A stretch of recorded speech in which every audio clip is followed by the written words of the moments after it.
President Hernandez's role in facilitating drug trafficking, including evidence that he had stated, we're going to shove drugs up the gringos' noses. That was some of the evidence of this president that the U.S. chose to recognize.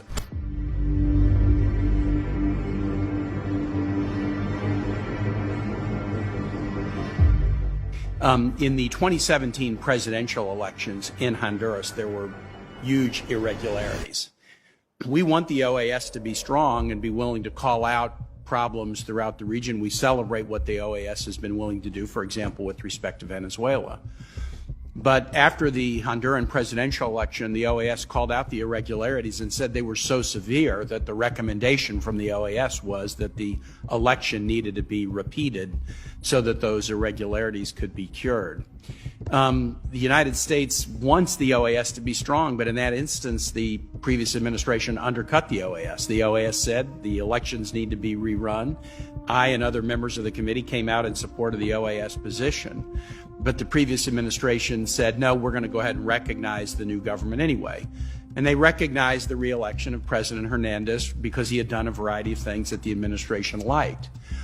After we recognized the re-election over the recommendation of the OAS, President Hernandez terminated a transparency initiative that was a global transparency initiative that he had embraced with some strong PR sense in his first term. Violence and corruption in Honduras spiraled downward. The immigration of Hondurans to the United States has increased because of the violence and corruption. And as members of this committee know, the president's brother, President Hernandez's brother, was convicted of drug trafficking with a lot of evidence that implicated the president.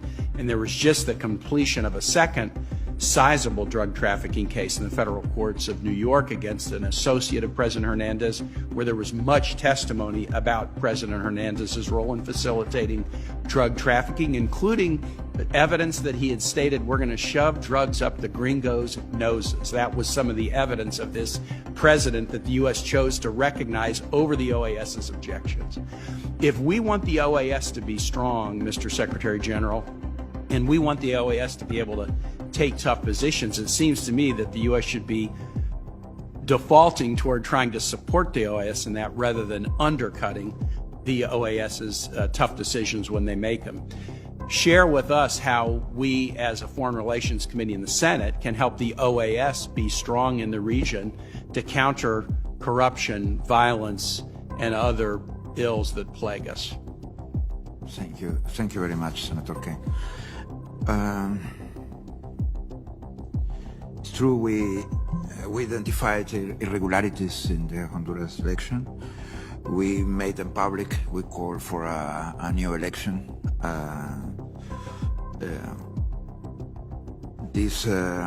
After 15 days, let's say, about 2 weeks later, started the recognitions of the new government of the government of Honduras, of the re-election of President Hernandez.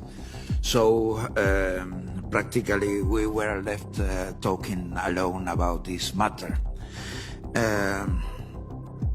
worldwide, and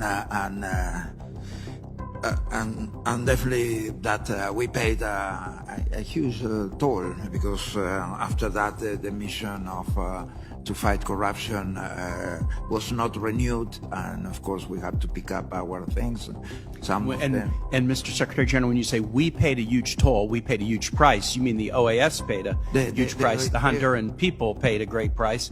The United States paid a great price by, not striking against an authoritarian, and now we're dealing with a crisis at the border that's driven by intense violence and corruption in a country. And so if we don't act to support organizations like the OAS, we will end up seeing things that we're not happy with.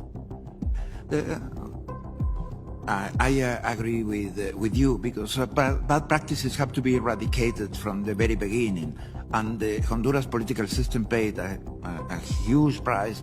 The Honduras people paid a higher price The organization, of course, of all the prices that were paid was the lowest, we can say. We just picked up our things and we left some of the resources, material resources we are using now in El Salvador in the mission that we have there to fight. And Mr. Secretary General, I'm over my time and there are other colleagues who want to weigh in, but just let's just finish there.